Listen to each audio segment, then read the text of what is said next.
Reform UK's Lee Anderson believes his party under Nigel Farage can go on to topple Sir Keir Starmer's Labour government and get the keys to number 10.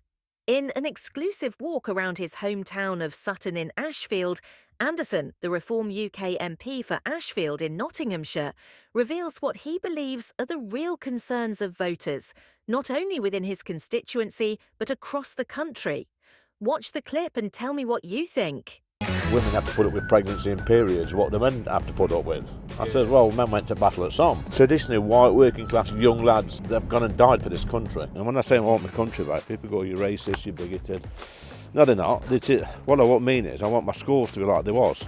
You want to have a drag queen sat there reading your bloody stories. Is Westminster even worse? Quite angry with the madness of this place. Tell you what, come the next election, people in these communities will boot you all out. I mean, the Labour MP, the new ones, I mean, some of them, literally unemployable.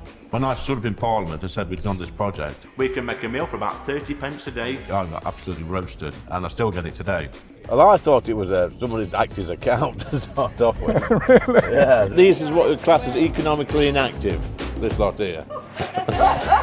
And Boris were in charge. Received a fixed penalty notice from the Metropolitan Police. I once again offer a full apology. It got to a stage where I wouldn't put the news on, because you just dreaded it. So, you know, what's happened now?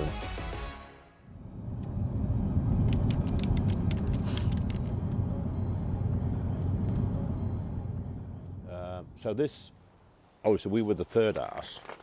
I'd been in that bedroom up there, and heard my dad's alarm go off from being a little kid. He'd come downstairs, he'd make a fire. That was the coal house, that's where the coal was. You used to keep your coal in there, so he'd go and make a fire. And then he'd make his sandwiches, walk out in. As he walked out, I could hear the door slam, and I used to knock on that window there and wave to him.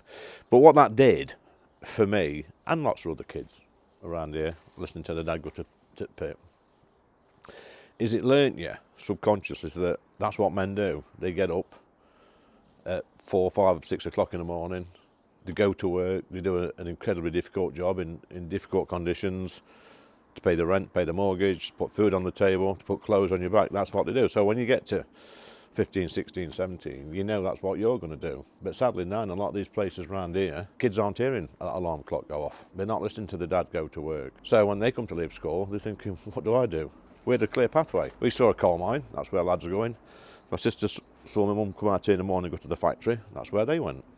So when we left school, I was at the pit with my dad, working with my dad, actually underground, and my sisters were working with my mum in the factory up the street. It might not seem like much of an aspiration to go and work down a coal mine or work in the factory, but it was. That's where I want to go, that's where I need to go if I want money. Well, it was pride as well, like you said before. Pride, yeah. I think it was like massive stigma if you didn't have a job. No, it's like a career. You know, how much can you squeeze out to stay here? It's a competition. So yeah, this is where we used to hang around here as kids. So when people say, oh, you don't live in the real world, I would say this is pretty close, isn't it? And obviously this makes you pretty different from like a lot of the people that get into politics or are in politics, right? Yeah, I suppose so. You know, I was a single parent for 17 years, on my own with 2 boys, didn't have no money. I had to get rid of my car because I couldn't afford to run it. And I never felt sorry for myself. I thought, well, this is my fault. This is not the state's fault. I'm not going to go on Facebook and complain they haven't got any money. I need to do something about it. And you do, don't you? But yeah, this is, I would say, some of the happiest memories of my life are right here as a kid, playing football on this street here. Yeah. Yeah, getting into trouble. And then, like, obviously you said that, like, kids used to get up to a bit of, like, naughtiness, but, like, there was a clear sense of, like, lines that you crossed and, like, stuff that you did. I don't know about that. Or not? Or what was it? Or, like, as you got older, what do you, like, do you think it gave you a good compass or whatever? Yeah, I mean, we played a lot. I mean, I broke my arm down there as a kid when I was about 6. But there's an element of danger when you're playing as well. Because I think, you know, kids have got to be tested. You know, we're climbing trees and making dens and making fires and bird nesting and, you know, going in the local pond, which was the colliery pond, which was filthy. We used to go swimming in there. for goodness, and we shouldn't. And that's, you know, you're learning, aren't you? Yeah. You're learning skills. You're learning social skills. You're learning how to be good friends. You're learning how to socialise with people. You're learning about dangerous stuff, and it equips you. I mean, you don't. It's not like you're doing it on purpose. It's just, you know, we didn't have an Xbox or a computer. There's nothing on telly, so everybody used to play. And then, like, round here, this was Labour heartland, right? Yeah, massively. How's that shifted? Like, how do people think differently here now about it? Well, they do, because you have to realise that the coal mine here employed over 1,000 men. The two factories probably employed 1,500 women. Both places were close shop union, so you had to be in a union to work there. You couldn't work unless you was in the union.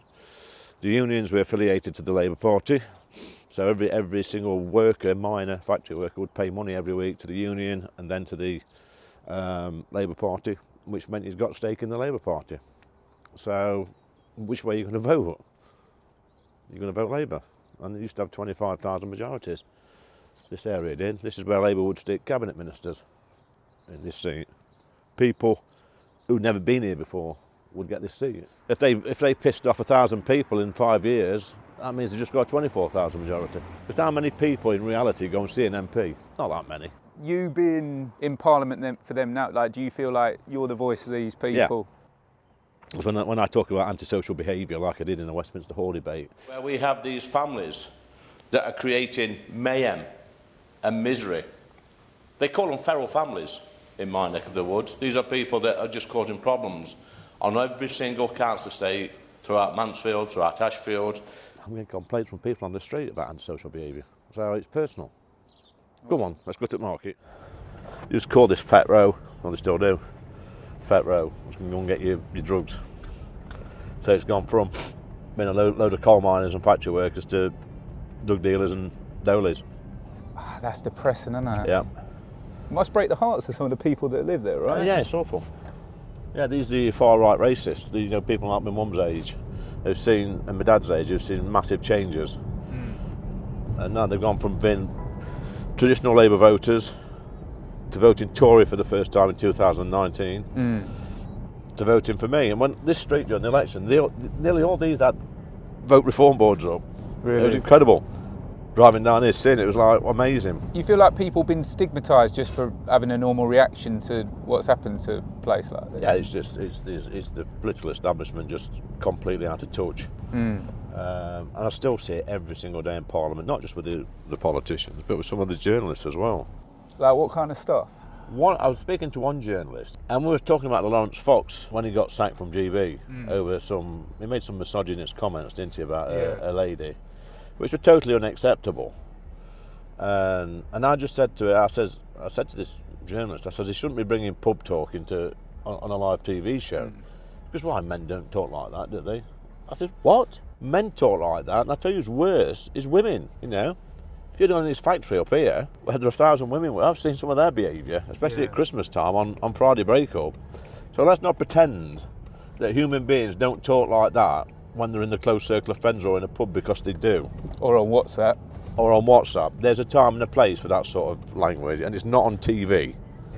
If you're in a circle of friends where you're comfortable talking about, that's fine. I think you can do. But on TV, it's not acceptable. Do you think that that's breaking down a bit with like the social media and stuff, that people are they're not going through the same channels as what they used to? Every time I tweet something now, and sometimes I'm a little bit mischievous, I think, well, this is going to get a reaction, and they're looking for something in a tweet or an article or something on Facebook to pull you up on. To say, oh, look what Anderson said, when you've not said anything like it, you know.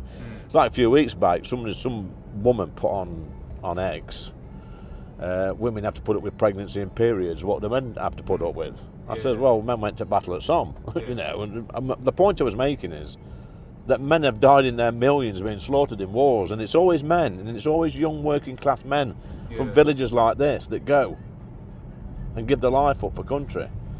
The next minute people saying, oh, Leander says he was in the Battle of the Somme. So I'm thinking to myself, have I got to explain every tweet I put out? Aren't you clever enough to understand what I'm saying? Yeah. that traditionally, it's traditionally white working class young lads, teenagers that have gone and died for this country. Yeah. They've worked down the coal mines, they've worked in the fishing industry, they've worked in the foundries, they've worked in the steel mills. They've done all these horrible jobs. Yeah.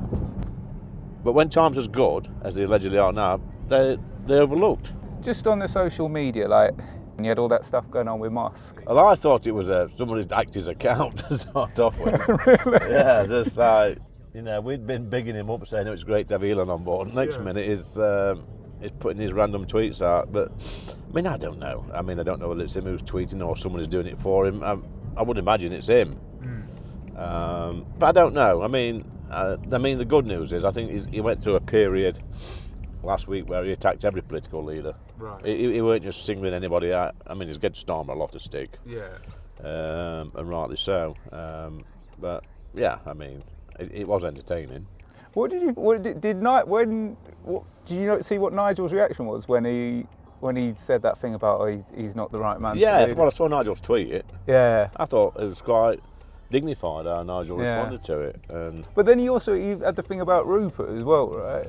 yeah. I mean, yeah, there's all sorts going on. I think sometimes, and I've been guilty of it before. People need to have, just take a breath before they tweet something, or take a breathalyzer. I'm pretty sure we should have a breathalyzer stuck on our phones, and blow into it, and it says yes, you're okay to tweet. So you can get carried away on social media. It's, and some of my colleagues and all parties, they look at the social media tweets and okay, how many clicks I've got, and I say, you know what? My mum and dad's not on Twitter. My sisters aren't. My mates aren't. These are people who vote. They're not on Twitter. Yeah. So I don't think it's going to win you an election, because it's not. I always say that politics it's like a soap opera. Yeah. In fact, it's better than a soap opera. I mean, when I was in Tory party, it was when Boris were in charge. It was like you used to wake up in the morning, and it got to a stage where I wouldn't put the news on because you just dreaded it. What, you just didn't know what was? You didn't know what was going to be on there, and you said, "Oh God, what's happened now?" And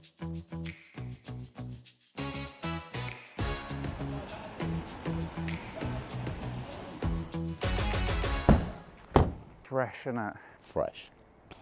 So where all these cars are parked down now, it used to be the marketplace. Then the Labour Council decided to take the old market, the old wooden canvas stores down and put steel stores on, proper rigid steel. That was a complete disaster. So then they spent another few £100,000 ripping all that up and turning it into a car park. But the good news is now they've just spent another few £100,000 building another marketplace.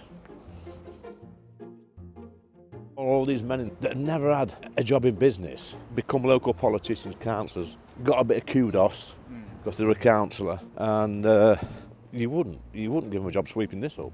Yeah. Half of them, absolutely thick. Is Westminster even worse? It is, because you look at the Labour MP, the new ones. I mean, some of them literally unemployable. Hey, all right. Where you going? Bit of shopping. A few bits today. 99p for a pint. Yeah. The more you drink, the more you save.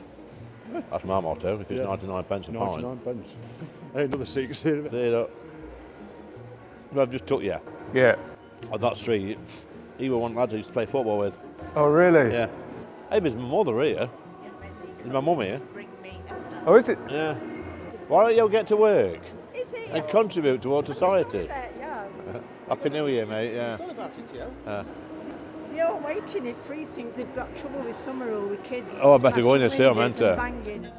I brought Social Security in now. These are from DWP. They want to know why you're not going to work. There's more illegal migrants coming over Channel today. You lot's got to go to work and pay for them. This is what we class as economically inactive, this lot here. What's happening at Summerhill? Have we got to go back up? Yes. What's up? Smashing doors or smashing Who is it? Do we know who it is? kids.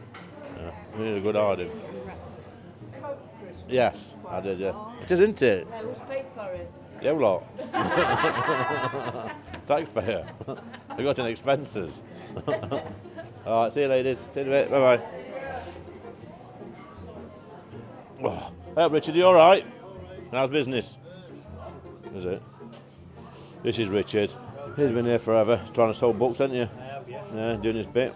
probably one of the only places in Sutton you can buy a book these days, this isn't it? Good. Mansfield Town fan as well then? Yeah, it is a Mansfield nut. Yeah. Anyway, have a good day, mate. Yeah, see you, Richard. Yeah, see you, Doc. When I took Nigel in there where we've just been, it was mobbed. Yeah. Absolutely mobbed. He's talking about being the next Prime Minister. Do you think... Well, if he said to me when I first joined Reform that we could win the election in 2029, I'd have said, you're barking mad. I think we can win it now. Yeah. I really do. Everyone seems to appreciate seeing you about as well. Yeah, they do. That's the first time they've had that with an MP.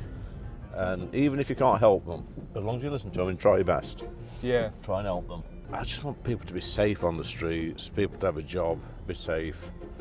I want housing to be available for young people.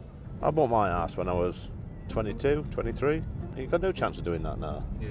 It's not right. I mean, the kids would be sat at home now, 18, 19, with living with their parents and thinking, what's in it for me? Why should I bother? At least we've got something to aim for. What do the people here, like, what do they want? How do they want things to change?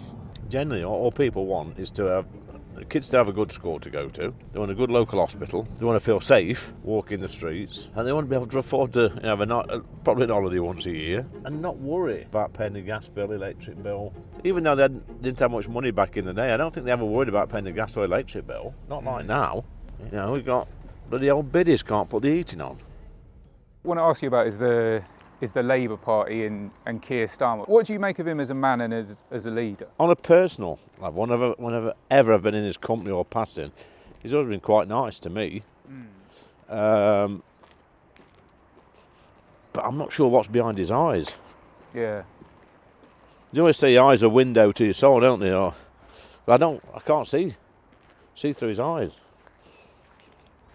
you think you spent too long as a lawyer, too much time wrapped up in that world? I don't know. It could be a lizard. Because he's from a working class background as well, isn't he? He keeps telling his dad was a tour maker. Yeah. Actually, see this? That's 10 Downing Street. Oh, That's really? on Downing Street, yeah. This is Downing Street. There you go, 10 Downing Street. 10 Downing Street. Do you think Labour's just lost who it was, like, compared to... Well, when you look, I mean, Nigel said it a few times. You look at their front bench, and how much business experience have they got? None. I think the business secretary's never even had a job. They're all career politicians. I mean, Yvette Cooper's been there 20 years. She's a Home Secretary. You think within 20 years she'd have some idea how to stop the small boats, wouldn't you? Yeah. 20 years and doesn't know how to do it.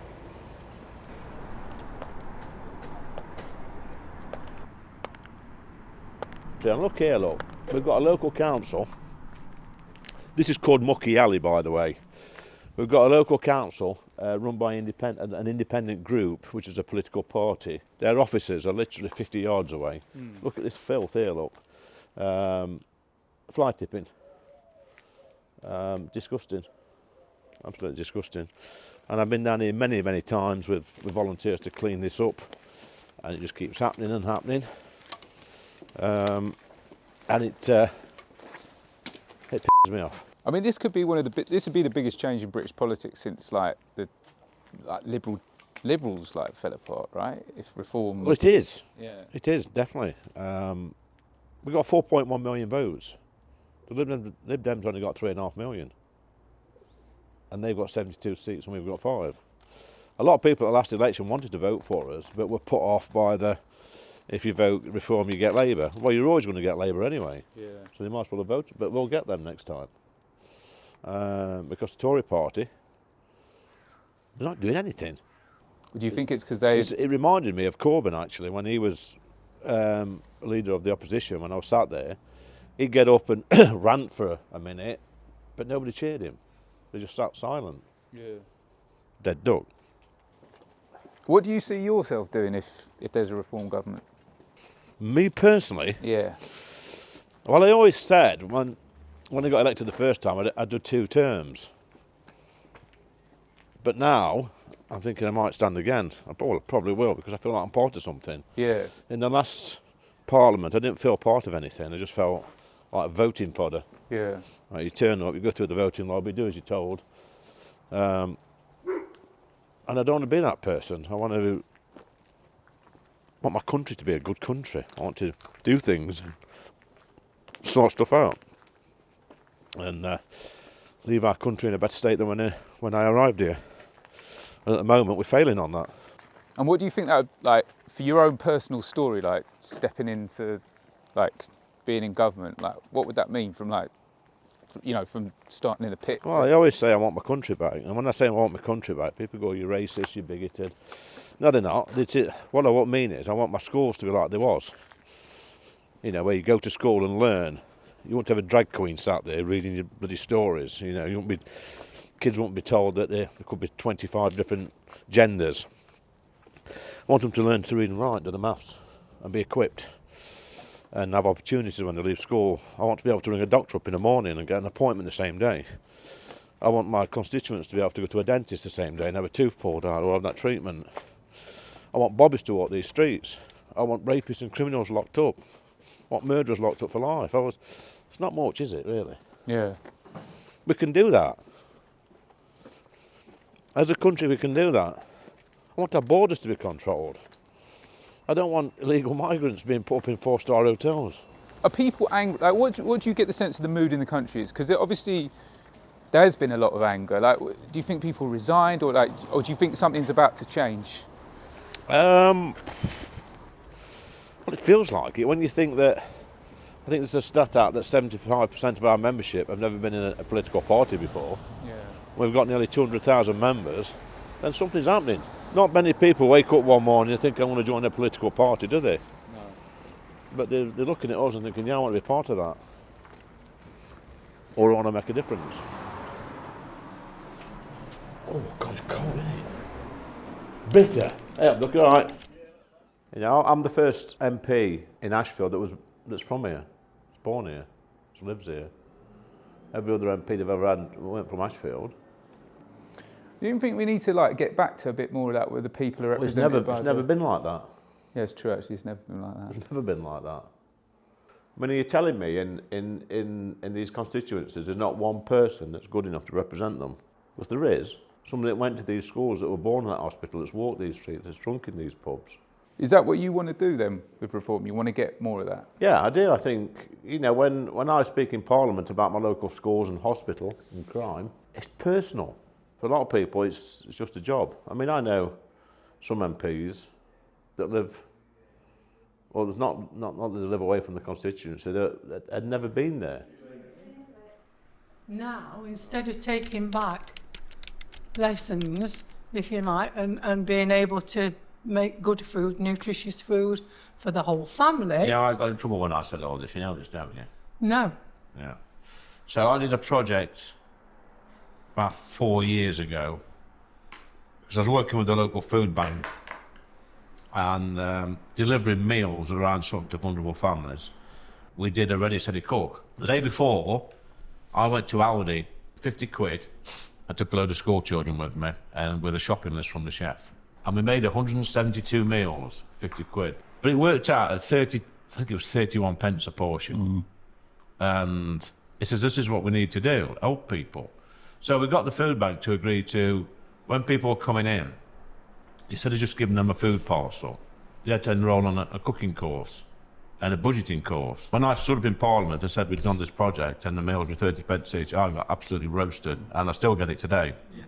Lee Anderson says poor people can't cook. I'm sorry, a lot of poor people can't cook, but a lot of poor people can cook, and they can cook very well because they had to.